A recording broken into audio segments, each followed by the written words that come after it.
Part 2. Unearthed Secrets. Mark returned home from Pine Hollow feeling uneasy. The empty village and the strange claw marks refused to leave his mind. Determined to find answers, he spent the next morning going through his father's old notes about the area. His father had spent years studying the forests and mountains surrounding Oak Ridge, documenting everything from rare plants to unusual animal sightings. Among the piles of paper, Mark found several sketches of large footprints similar to the one in the photo. Beneath one sketch, his father had scribbled, "Unknown species? Possible predator?" Mark frowned. He didn't want to admit it, but there was a pattern. The footprints always appeared in the northern forests close to Pine Hollow. "It's probably just a bear," he muttered to himself, though the thought didn't convince him. A visit to the museum. Later that day, Mark decided to visit the small natural history museum in town. It was run by Dr. Evelyn Carter, a retired paleontologist who had spent decades studying fossils in the region. If anyone could explain the strange footprint, it would be her. The museum was quiet, with only a few visitors wandering through its dusty exhibits. Mark found Dr. Carter in her office, surrounded by fossils and research papers. "Mark, what brings you here?" she asked with a warm smile. Mark pulled out the photo of the footprint. "I found this in the woods near Pine Hollow. My dad thought it might be something unusual. What do you think?" Dr. Carter adjusted her glasses and studied the photo closely. Her smile faded. This looks familiar," she murmured. Mark leaned forward. "Familiar how?" She opened an old book and flipped to a page showing the fossilized footprint of a dinosaur. The resemblance was uncanny. "This is the track of a Utah raptor," she explained.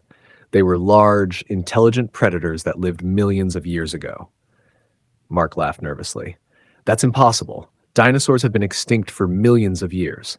Dr. Carter nodded. "Of course, it's probably just a coincidence.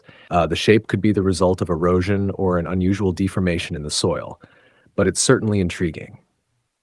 Intriguing wasn't the word Mark would have chosen. The more he thought about it, the less he liked the idea of something so ancient connected to the strange events in Pine Hollow.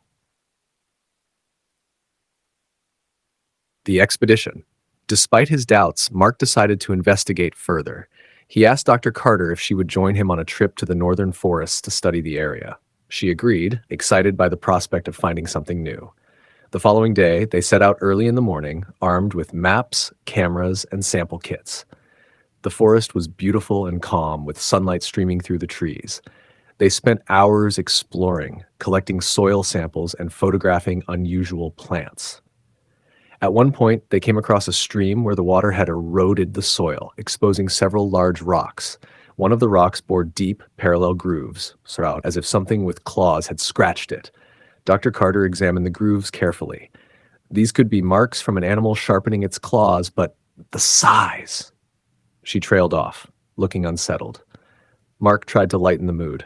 "Maybe it's just a really big bear with a manicure habit." She chuckled, but neither of them felt at ease. The shadow in the trees. As the sun began to set, they decided to head back. The forest grew darker, and the familiar sounds of birds and insects started to fade. Mark noticed the same eerie silence he had felt in Pine Hollow. They were halfway back to the car when Dr. Carter suddenly stopped. "Did you hear that?" she whispered. Mark strained his ears. At first, there was nothing, but then he heard it. A faint rustling followed by a low, guttural sound, almost like a growl. "Probably just a deer," he said, though his voice betrayed his uncertainty. Dr. Carter nodded, but her grip tightened on her flashlight. They quickened their pace, the trees around them casting long, menacing shadows. As they reached the edge of the forest, Mark glanced back one last time. For a moment, he thought he saw something, a large silhouette moving between the trees. It was low to the ground, with a long tail and a glint of something sharp like claws. His heart raced, but when he blinked, the figure was gone. "Mark?" Dr. Carter called, snapping him out of his trance.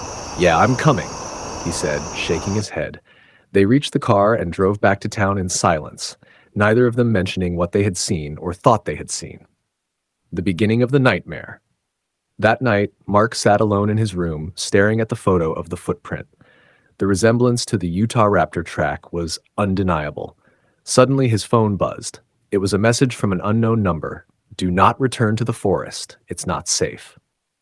Mark's stomach dropped. Before he could respond, he heard a sound outside his window, a low growl followed by the faint rustling of leaves. He turned off the lights and peered through the curtains. In the moonlight, he saw it.